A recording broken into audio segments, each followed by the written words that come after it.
The Wellesley News, the student newspaper of Wellesley College for Women, has issued a ringing defense of banning speech. I wish I were kidding. But during a debate on whether to ban feminist speaker Laura Kipnis from the campus, the student journalist published an editorial saying that liberty, free thought, and open debate are not for Wellesley girls. The students say that banning speech they disagree with is not a violation of the principles of free speech, because if the speech were supposed to be free, they would agree with it, and it wouldn't be banned. But if it's banned, they don't agree with it, so it isn't free. Or something. The students call speech they disagree with hate speech, because they hate it. They hate it because they disagree with it, and that makes it hateful. Everything they disagree with is hateful because otherwise they would have to listen to it, which they would hate. So the principles of free speech demand that they ban speech that shouldn't be free because it's banned.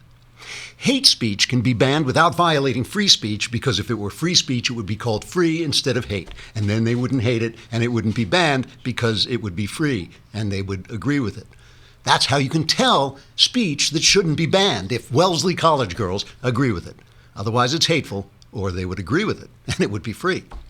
The editorial in the Wellesley News says, quote, and this, I swear, is an actual quote edited for brevity, quote, "We have all said problematic claims, the origins of which were ingrained in us by our discriminatory and biased society.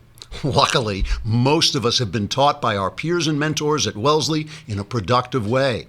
This being said, if people are given the resources to learn and either continue to speak hate speech or refuse to adapt their beliefs, then hostility may be warranted," unquote. Now, some of you may read that and say, wow, that's ungrammatical to the point of being illiterate. But this is to ignore the fact that it's also Orwellian to the point of being fascistic. Some of you may ask yourself, how did a group of spoiled, privileged, whiny, spoiled, and also whiny young ladies turn into such little Nazis? Well, it's because they were taught by big Nazis. Wellesley faculty also defend the practice of banning speech they disagree with. 6 faculty members wrote a letter saying such speech imposes on the liberty of students by forcing them to, quote, invest time and energy in rebutting the speaker's arguments, unquote. I agree. Rebutting arguments, also known as thinking or learning, is not the sort of thing we want going on at our institutions of higher education, especially institutions for women. The last thing we want are women who know how to think and debate. Good God, we'd never hear the end of it. The next thing you know, there'd be women walking around forming their own independent ideas. Fortunately for the women of Wellesley, that's not going to be a problem. Trigger warning, I'm Andrew Klavan, and this is The Andrew Klavan Show. I feel hunky-dunky, life is tickety-boo. Birds are winging, also singing hunky-dunky-doo. Ship-shape, tipsy-topsy, the world is zippity-zing. It's a wonderful day, hurrah, hooray! It makes me want to sing. Oh, hurrah, hooray! Oh, hooray, hurrah! All right, I am still so jet lagged. I keep falling asleep at 10 o'clock and waking up at like 2 in the morning, and then I'm just there. I forgot to tell this story. Coming back from England, I stayed in England for Easter because I wanted to spend Easter with my son. My wife and I wanted to spend Easter with our son because my wife is sort of a human being too. I shouldn't include her, But I'm waiting to come back, and I get this email that said, from a friend of mine who said the vicar in his church in London, had preached his Easter sermon on my book, The Great Good Thing. A secular Jew comes to faith in Christ, and he preached on The Great Good Thing. And I was very puffed up, I thought like, oh, wow, that's pretty cool, preaching my book in the church. Immediately, I get another email from our cultural correspondent, Michael Knowles, that his blank book had been tweeted by the President of the United States. Donald Trump. It was like I just wanted to throw the phone, but bang! I was like, no matter what happens, that book is going to haunt my dreams. Anyway, speaking of airports, one of the last places on Earth that you have to wait online is the airport, right? You have to, and I have to say, the one thing I hate, it's something, I'm like a 4-year-old, if there's something we have to wait online and my wife is waiting online, I wander off, I just like, what? She's waiting online at a cash register, I just wander off. It's like she has to call the security to find, is a child missing at all? But one of the other places you have to wait online is the post office. And I'm not one of these guys who complains about the post office. I think they do a great job, but I can't, everything is so much faster now and so much more efficient and so much more convenient that to have to stop your day in the middle of the day to go to the post office just drives me crazy. It's like wham, wham, wham, stop. So wait there, buy a stamp. That is why there is Stamps.com. Stamps.com brings the entire service. Everything this U.S. Postal Service does is right at your fingertips in your computer. You can buy and print official U.S. postage for any letter, any package, any class of mail using your own computer and printer, and it's easy. At Stamps.com, they send you a digital scale so you know how much you need. It automatically calculates the exact postage, and Stamps.com will even help you decide the best class of mail based on your needs. So there's no need to lease one of those expensive postage meters. I don't even know if anybody does that anymore. Those things are so heavy, they're dangerous. But you can just do it with Stamps.com. It's just keeps you from having to stop your day to go and wait online. Right now, you can enjoy the stamp service with a special offer that includes a 4-week trial plus postage and a digital scale without long-term commitment. So you just try it out by going to Stamps.com. You click on the microphone at the top of the homepage and type in Klavan, Klavan. That's good for us here at the Daily Wire because they know we sent you. So go to Stamps.com, click on the microphone, and type in Klavan, Klavan, Stamps.com. You never have to go to the post office again. Let's talk about Bill O'Reilly. I didn't really get to talk about this because it was just as I was coming in. It kind of came over and it was still sourced. It was not definite that he had left. And now he's left. And it's really, it really is shocking. This guy is something like $178 million. That's like 2 years ago of the income of Fox News. This guy is the biggest success, and because about a few weeks ago, the New York Times revealed that Fox had paid out about $13 million to several different women who had claimed he had sexually harassed them. He had to go, and here's Dana Perino making the announcement, tearing up a little bit. It looks like She has been hosting for O'Reilly on the O'Reilly Factor. Now it's just called The Factor because O'Reilly is gone. And here's Dana Perino making the announcement. Finally tonight, it is the end of an era here at the Fox News Channel. As we mentioned earlier, Bill O'Reilly is leaving this chair and this network after more than 20 years. Bill has been the undisputed king of cable news, and for good reason. He is an incredibly talented broadcaster who raised the bar for interviewers everywhere. He has also held his staff to exacting standards in his quest to put the best possible program on the air, and they are great. And you, his audience, responded in record numbers, making The Factor the #1 cable news show for more than 16 years. You have also been loyal, and we can't tell you how much that means to everyone on The Factor. In a memo to the staff today, Rupert James and Lachlan Murdoch, who run Fox News, described Bill this way. By rating standards, Bill O'Reilly is one of the most accomplished TV personalities in the history of cable news. In fact, his success, by any measure, is indisputable. We wish him the very best. So O'Reilly released a statement saying he praised Fox News, but he said it was tremendously disheartening that we part ways due to completely unfounded claims. He denies it entirely. He says that's the unfortunate reality many of us in the public eye must live with today. I will always look back on my time at Fox with great pride and the unprecedented success we achieved, and with my deepest gratitude to all my dedicated viewers. I wish only the best for Fox News. His attorney, Mark Kasowitz, released well, it was a statement, but it was released partly in a tweet. It says, Bill O'Reilly has been subjected to a brutal campaign of character assassination that is unprecedented in post-McCarthyist America. So he's going the full McCarthy here. This law firm has uncovered evidence that the smear campaign is being orchestrated by far-left organizations bent on destroying O'Reilly for political and financial reasons. That evidence will be put forth shortly, and it is irrefutable. So O'Reilly is having none of it. I asked around a little bit, people that I know. Everybody said they had never seen him behave in an untoward way toward the many, many beautiful women who come through Fox News. It's a place that loves pretty girls, and they have them coming through there. It's always easier I got to be honest, to believe the women in this case, like especially you got a powerful guy like that. He's kind of old fashioned. He's got a lot of old fashioned values, hates feminism and all this stuff. It's very easy to see not breaking any laws, maybe not, telling people that if they don't sleep with him, he's not going to give them a job or anything like that. Maybe nothing as big as that. But, you do want to have a care for your coworkers. You do want to treat people with respect. I mean, like I said, I don't have to because look at the people I work with. But, and here at the Daily Wire, of course, the minute the cameras go off, it's all sex. That's all, that's all we do. And I try to be equal. I try to harass everybody equally. It's not a gay thing. I just, men, women, I just don't want to be unfair. But the stories are more like the story that Kirsten Powers told to Anderson Cooper the other night. Listen to this, and this is the kind of thing that upsets. These are professional women. They've worked hard. It's not easy to get on TV. There's a countable number of people with these spots. And here's a story that Kirsten Powers tells Anderson Cooper about being on O'Reilly's show.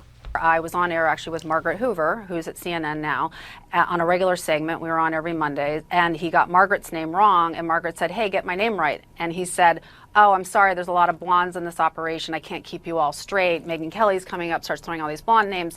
And then at the end of the segment says, "Thank you for your blondness," to both of us. So I went to his executive producer and I said, he needs to apologize and he needs to never do that again, or I'm not doing his show anymore. And I was told basically, "Well, Bill, there's nothing we can do about it. He's a throwback. He's kind of an Archie Bunker." And I said, "Well, if you mean he's a Neanderthal, then we're on the same page. He can never do that again. I'm a political analyst here."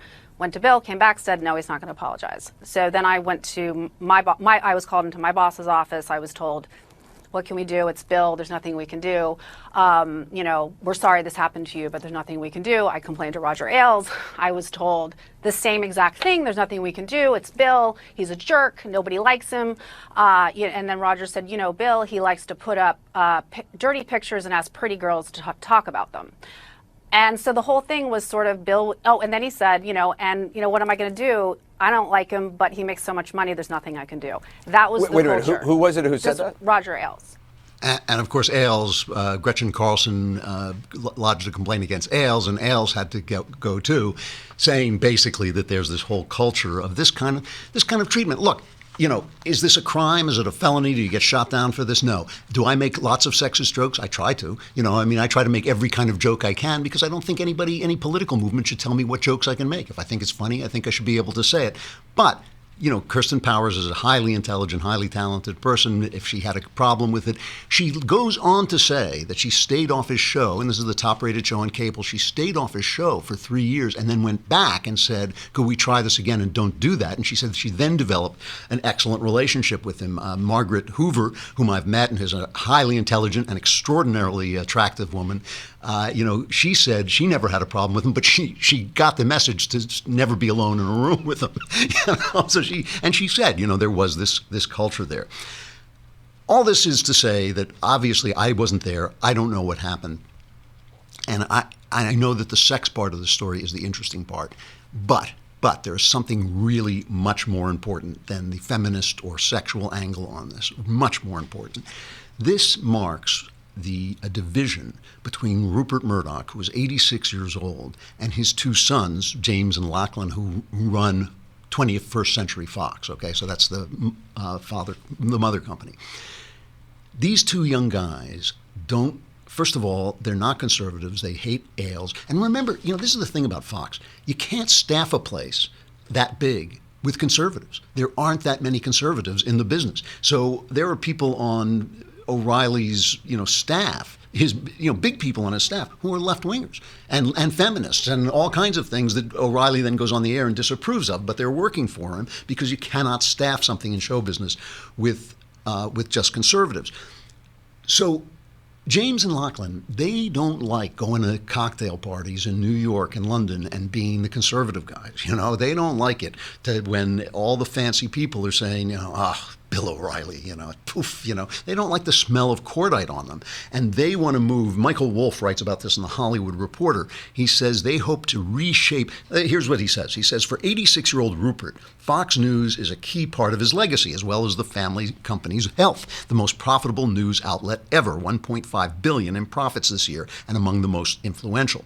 For James, 44, and Lachlan, 45, the hope is to reshape this legacy, to move Fox away from what they see as its retro Trump-style views toward, well, something nicer. And we all know what something nicer looks like, right? That means that it's going to get diluted. There's nobody who can replace O'Reilly. Tucker Carlson is moving into his slot. The guy's doing great. But, it's a stretch to think that Tucker Carlson is going to take over that spot and make it what it is. We are in danger of losing the one news outlet that has Bret Baier delivering the news as it is instead of the news as leftists see it to be. And that is our fault. Why has the success of Fox News not been replicated? Why haven't we copied it? Why haven't we taken care to make sure the flow of information is not governed and monopolized by the left, as it is? All right. We're not going to say goodbye to Facebook and YouTube because we have a tremendous guest, a wonderful guest coming on, a woman named Obianuju Ekeocha. Obianuju Ekeocha. Did I get that right? Her nickname, luckily, is Uju, so that's what I'm going to call her from now on. But you probably haven't heard of her. You should. She is doing battle against leftism worldwide, and it is an amazing, inspiring story. She will come on in just a minute, but first, every morning, my friend and makeup lady, Taylor Payne, and I come in here and we clean up the broken vials and pull out the bodies. And I think to myself, maybe we should have hired through ZipRecruiter.com. So here is Cartoon Clavin to tell you more about ZipRecruiter.com. You ever look around your office and wonder, gee, how come my desk is on fire? And why is my assistant's tie caught in the copier so he keeps making copies of his face over and over again? It could be because you didn't use ZipRecruiter.com. Hard as it is to believe, ZipRecruiter.com is actually more effective than hanging around outside prisons on release day and shouting, "Who'll work for below minimum wage?" Believe me, I've tried it, and now look at me. I'm a cartoon, for crying out loud. But with ZipRecruiter, you can post your job to 200 plus job sites, including social media networks like Facebook and Twitter, all with a single click. Find candidates in any city or industry nationwide. Just post once and watch your candidates roll in to ZipRecruiter's easy-to-use interface. No juggling emails or calls to your office. No screaming for the police when that guy who wandered in off the street grabs a letter opener and holds you hostage. With ZipRecruiter, you can quickly screen candidates and rate them and hire the right person fast. Find out today why ZipRecruiter has been used by over 1 million businesses. And right now, my listeners can post jobs on ZipRecruiter for free by going to ZipRecruiter.com/dailywire. One more time, to try it for free, go to ZipRecruiter.com/dailywire. Don't let this happen to you. How come Cartoon Clavin gets killed at the end of all these things? Are you trying to tell me? You guys trying to tell me something? All right, we're staying on Facebook and YouTube, but come on over to thedailywire.com and subscribe so you can continue to receive me and Shapiro for a lousy $8 a month. And if you subscribe for the whole year, we will send you a free copy of the film The Arroyo on DVD. But we're staying on because there's someone I really want you to meet. Obianuju Ekeocha is a biomedical scientist in hematology. She works in London. I believe she's originally from Nigeria. And she is also the founder and president of Culture of Life Africa, an organization dedicated to pro-life and pro-family messages across the African continent, which is under siege. It is under siege by the left. See, here's the thing. We hear from the left all this stuff about cultural appropriation. No cultural appropriation, no cultural imperialism. And that's so we won't do it, so they can. And Uju has been fighting this onslaught of leftist cultural imperialism in Africa. Can we see her? I can't. There she is. How you doing? Hi. Hi. It's nice to finally meet you in person. Oh, same here. I just wish we met. Last week when you were in the UK, honestly. I forgot you were in London. I did. I'm sorry. I have so many old friends there that we were running around from place to place, but I would have looked you up if I had remembered. But I'll be back. Right. Great. So tell me about Culture of Life Africa. What are you trying to do with this, and why does it matter? Why is it important? What's happening in Africa? Right, and just as you said, I am a Nigerian and I live in the UK, and someone would wonder, oh gosh, what is she doing all this work in Africa? What I was just minding my own business, working as a scientist. I was living what I thought was my dream back in 2012, until the wife of Bill Gates, Melinda Gates, did her massive summit in London, where she was starting off this whole population control thing, and she was targeting Africa. So I said, oh my goodness, this is ridiculous, because some of the things she was talking about, I first heard her on CNN with Christian Amanpour, and I felt this woman is actually insulting my people. So I wrote this thing that eventually then became the open letter to Melinda Gates, where I was telling her, you dare not, you don't bring in $5 billion to Africa to bring in what you were saying was the unmet need, which was contraception. But she was also doing a lot with the likes of Planned Parenthood and all these other organizations. So that's really how I started this organization. It's just an organization that tries to stand in the bridge between Africa and the Western world, because I came to realize really that Africa, some people are trying to make Africa into their own image. They're trying to make us into this liberal island or liberal colony, and that's the fight I've been engaged in the last couple of years. So Bill Gates is spending money, essentially, obviously, she's bringing Bill Gates' money to bring Yes. Abortion and contraception into Africa. Where Yes. is there any idea in Africa anywhere that abortion could be a good thing? Oh my goodness, absolutely not. I mean, Yeah. I come from Nigeria. I was raised in Nigeria, in as much as I live in the UK now, but I lived in Nigeria till I was 26. I never left my country. So I mean, it was a shock to me when I came to the UK and I was told that abortion was legal here, because even right to the language we speak, abortion is taken really as an abomination. Like, this is, a woman does not kill her own or does not allow her child to be killed. So this is a value that is handed over to us from our grandparents and our great-grandparents, and we stand on it. And most of Africa actually still does not have legal abortion. And listen to this, most people don't even want legal abortion, because even Pew Research has done all kinds of surveys and still find out that in some African countries, I think it was Ghana, where there was 92% of the people said, oh, we don't want abortion and we would never accept abortion. Most countries are in the upwards of 80%. So how is it that the liberals, the Western liberals, the likes of Hillary Clinton and people like that, people from the EU, people from the United Nations, how is it now that they're trying to tell Africans that they have to legalize abortion to make African women happy, when African women are rejecting all these things? Now, let me here play the devil's advocate, almost literally. And Yes. what the great white fathers and mothers are telling you is that if only you were as wise as we are, you would see. I mean, we know there's a terrible problem with AIDS in Africa. Yes. And I assume that there are population problems. I don't even know if that's so. Why is it a bad thing to bring in, say, contraception?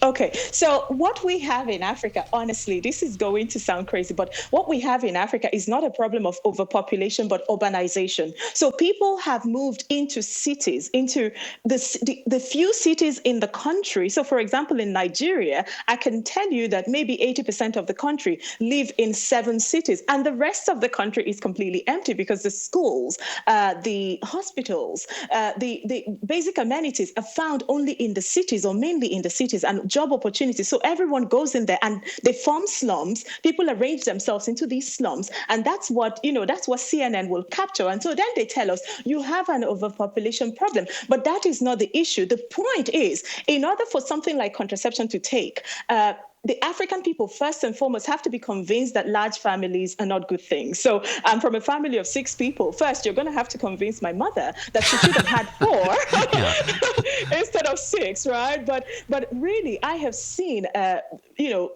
large families in Africa who have done well. I have seen large families who haven't done well. But I've also seen small families that have not done well. That you have 3 children in Africa does not necessarily assure you that your 3 children are going to have food, water, clothing, right? So should they not have any children at all? Because African governments, we still have problems with them, problems of transparency. So when there are bigger families in Africa, as people would choose to have. It's not a must, but those bigger families then form communities, supporting communities for the people. So my elder siblings helped with raising of those of us who are the younger ones, and it happens like that. And we take care of our parents when they're old because we don't have old people's homes. What happens then when we start having the upside down family trees, when there are 4 grandparents or 2 parents, 1 child? It's incredible, but the African society is already arranged in this way, and that's how we hold ourselves in a resilient way, even through all our problems. What about AIDS? I mean, is there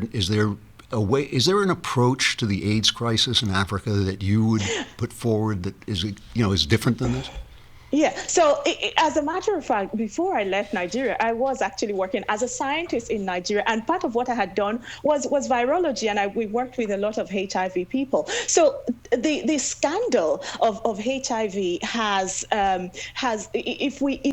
if anyone would do any research, there is a man from Harvard University. Well, he used to be with Harvard before Harvard sacked him because he spoke the truth. His name is Professor Edward Green, who had written all these documents because he went out to Africa to study HIV and the spread of HIV and HIV prevention. And he was working in the southern parts of Africa. Now, he got to Uganda and he saw what had happened in Uganda, that the Ugandans the Ugandan government got involved and they tried to approach it with the ABC method. This thing they say, abstinence, be faithful, and then condoms if you can't, right? Mm-hmm. So, but the government was so much involved. They were going into schools, they were going into villages, they were telling people to be faithful to their wives, to try not to have multiple sex partners and all whatnot. But they were not relying on condoms. And even from what these few scientists that have been allowed to, as far as they've been allowed, they have said that Uganda is the one place in the world that has had the highest, the most remarkable reduction of HIV. It was an amazingly, the ABC, abstinence, be faithful, and then condoms if you can. That was one of the most amazingly successful programs. And the liberals then came in and destroyed it, didn't they? Oh, Andrew, they not only destroyed it, they shut down the Ugandan government. They shut him up. They went to President Museveni and his wife, and they made sure that they bought them out of that program. So I went to Uganda 7 months ago, and what did I see? There were all these, before this, there were all these billboards about, we're keeping ourselves from marriage, all these things that were preaching abstinence, preaching just one wife, preaching monogamy instead of polygamy. And those billboards are all down. Instead, what did I see? I saw life-size billboards that were sponsored by USAID. This was during the Obama regime because this was sometime last year I went. And it was people saying things like, I'm in charge with my condom. Why don't we get down with the condom? This was all over Kampala. This was all over Entebbe. It was a scandal. And meanwhile, the scientists who have studied this say that the problem in throwing in so much condom at the same time into communities and societies is that people don't even use it right. They always fail. There are all these problems with it. These billboards are up in LA too, and we are having a massive problem with young people, especially gay people who are getting sick, and they're the ones they send these advertisements to, basically making condoms like, now it's all going to be fine. Who finances this stuff? Aside from Gates, who else is behind this? Okay, so there is before your new administration now, and I must thank you for that. Before the Trump administration, in the last 8 years, President Obama has put in so much effort into making Africa into this small colony of his. He came to Africa, I think, twice. He went around and he preached the liberal agenda. What Africans did not understand was the Western liberal agenda. We know because I live in the West, and I can tell you that we don't have this in Africa. We don't have this thing of conservative and liberals, but we recognize this, those of us who listen to Obama, as him going around preaching, trying to make Africans more like the liberal America, more like the liberal Europe. So his administration put in so much money, and up to now there are still some of those projects going on. George Soros with his Open Society Foundation is doing so much. always find George Soros in there somewhere. He's the monster under the bed. But there are people like Warren Buffett who are putting in so much money because they're very interested in population control. There are people like Hewlett and Packard, the people who make the nice printers. They're actually in Africa. They're not there as people for printers. They're there as people who are trying to push abortion and contraception. But there are also organizations like International Planned Parenthood Federation, which in the US, but they have their big mother organization, and almost in every African country. There's Marie Stopes International, which is an abortion giant here in the United Kingdom. They are very much in Africa as well. So these are all the people who are doing everything they can to crush us and put us into a box. Well, let me ask you one more question. I mean, that is an impressive array of powerful, wealthy people doing what is essentially imperialism. That is almost the definition of cultural imperialism, trying to push an agenda that doesn't exist into a country that doesn't want it, and where other methods have succeeded. Is there any hope to stop them? I mean, there's so many, and they're so powerful and so rich. Is there any way? How do you feel? Do you feel optimistic about what you're doing or not? I am optimistic for one reason, but I'm also pessimistic for some other reasons. I'm optimistic because the African people are so against. The African people are really what you would call classical social conservatives. You know, when you bring them out and try to compare them with the rest of the world, the Africans, I mean, are so resistant to what is going on. But we also have very corrupt leaders in Africa who can be bought. And these people from the West have realized that everybody has a price. Do you know that sometime last year when Bill Clinton, I think he did his 70th birthday, he did a birthday party, I think it was in New York. There were African leaders who attended this birthday. I didn't know he was doing a birthday party until I saw them on social media. They were taking pictures with Bill Clinton. And I thought, what are they doing? What are they doing there? I mean, this is a former minister for finance. They know all these people on first name basis. So that is my problem. And the problem that we're having now is that we have real leaders who can be bought and who are being bought constantly. And those are the people, I think, that the Western imperialists and these colonial masters, the new colonial masters, these are the people that they're approaching directly. They're not doing much anymore with the populations because they're failing woefully. But so that's the problem. So every year I keep going back many times. I'm going to Ethiopia next week and I'm going to Kenya the week after, but we will keep fighting them. Oh, well, good luck, Uju. Uju Ekeocha. Am I pronouncing your name right? Ekeocha? Absolutely fine. That's great. All right. You can be found on Twitter at Obianuju. It's at Obianuju or at cultureoflifeafrica.com. Uju, thanks so much for coming on. I hope to get to meet you in person soon. Thank you. Oh, same here. Thank you so much, Andrew, for having me. Bye-bye.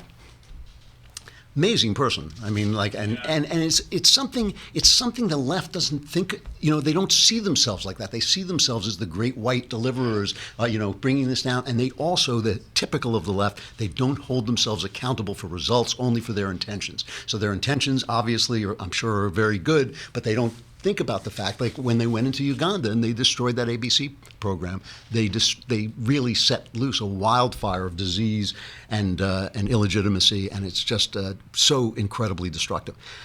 All right, it's Hitler's birthday.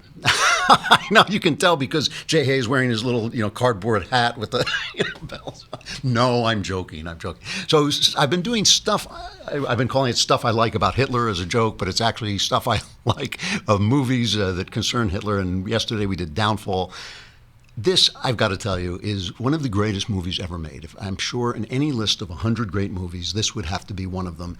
And Charlie Chaplin, nobody watches him anymore, but he is so. I was once walking down a street in New York, and I saw this cluster of people just in stitches, just absolutely in stitches. And I walked over to see what they were looking at, and here were all these sophisticated. It was right on 57th Street, so the heart of like sophisticated Manhattan. And all these people were just standing there mesmerized outside a TV store because the TV in the store was showing a scene from Charlie Chaplin's silent film. And Chaplin did not make many sound films, but one of them he made in 1940 because he was so upset about what was happening in Europe. And it's called The Great Dictator. And it's Chaplin playing a dual role as Adenoid Hinkle, who's Adolf Hitler, Adenoid Hinkle, and his other role is he is an amnesiac Jewish barber. And this movie, it holds up fantastically. It has classic scenes in it. A scene where Adenoid Hinkle is dreaming of conquering the world, and he just does this dance with a balloon globe that is, it's kind of out of Chaplin's silent movie tradition, which is just brilliant. I found it hard to find a scene that isn't full of sight gags, so I will play this, but if you're not watching it, you can't see what's going on, and it won't be as funny. But it's basically Adenoid Hinkle, who is Hitler, goes to visit Napoleone, who is Mussolini. He's the dictator of bacteria. The country of bacteria. I can't remember what Adenoid Hinkle's country is called. It's like... it's Ptomaine, I think. Ptomania, that's what it is. And he goes, and they're negotiating a treaty, and the treaty is not to invade nearby Austerlitz. And Napoleone doesn't want to sign wants Hinkle to sign the treaty before he removes his troops, and Hinkle wants him to remove his troops before he signs the treaty, and they start arguing, and Chaplin keeps ordering strawberries because he gets so upset he keeps throwing them over his shoulder, and they keep hitting this guy in the head. It's a stitch. I mean, you can see it, but you should watch the entire movie. Just watch this little scene as Napoleone and Adenoid Hinkle negotiate their treaty. Well, you don't expect me to sign while your troops are there on the border. You don't expect me to remove the troops until you sign? Why not? Why should I? Why shouldn't you? Austerlitz is a free country. So? Your soldiers are there on the Austerlitz border. And they'll stay there until you sign it as a treaty. You'll take them off or I'll blow them off. Gentlemen, this won't get us anywhere. Your Excellency, to quote an old Latin phrase, Fluke! He's all right. Speaking to him, tell him to shut his... Thomas. Well, where's my sandwich? Well, give me another one. Can't we sit down and discuss I'm a guest this here. thing Nobody without talk to me passion? in my own enjoyment like I that. ask you, can't we sit down and discuss this thing without passion? I am not the passionate. I'm a juster, that's all. I want to sign the treaty. I remove the Your troops. Excellency, can't you understand? What would my people think signing such a treaty when your soldiers are there on the Austerlitz border? I will not remove a soldier until you sign them. Not until you clear that border will I sign anything. Then my soldiers remain. Then I kick them off. Want to move it from you, a Hickey, and my artillery takers like this and told you to pieces. Yes, and my aeroplanes will bomb your artillery like that. You want to start a world war? I'll get you one. You win the world, I'll throw in the ocean. Gentlemen, please. Behind us, that's... Wait,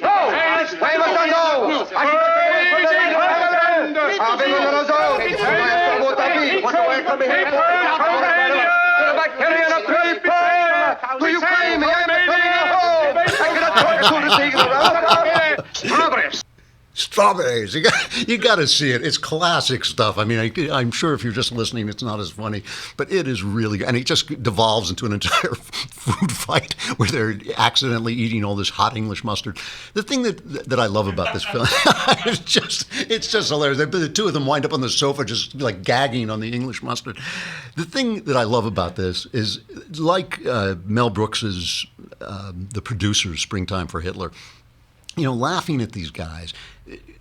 Chaplin said in his autobiography that he would not have been able to make this film because it's so funny and so touching if he had known that the Holocaust was happening. It's like, and the thing about evil, and I've said this a number of times, evil would be hilarious if it weren't for the human suffering. If you could take out the human suffering, evil is the essence of satire because it's the essence of the stupid things people do that a guy comes to power and says, I know what's going to really help our country. Let's kill 6 million of our citizens, set the world on fire, and bring like hell down on top. And people go, it's a good idea. I think that's, why didn't I think of that? I mean, it would be hilarious if it weren't for all the dead, And so the fact that Chaplin didn't know how bad it was. But when you look at the guys who we see talking, these right-wingers now, it's the alt-right. I hate to include them on the right because I don't feel that they're true conservatives. But these guys who are so proud of their whiteness and think that, all the ideas in history grow out of bloodlines instead of out of thought, and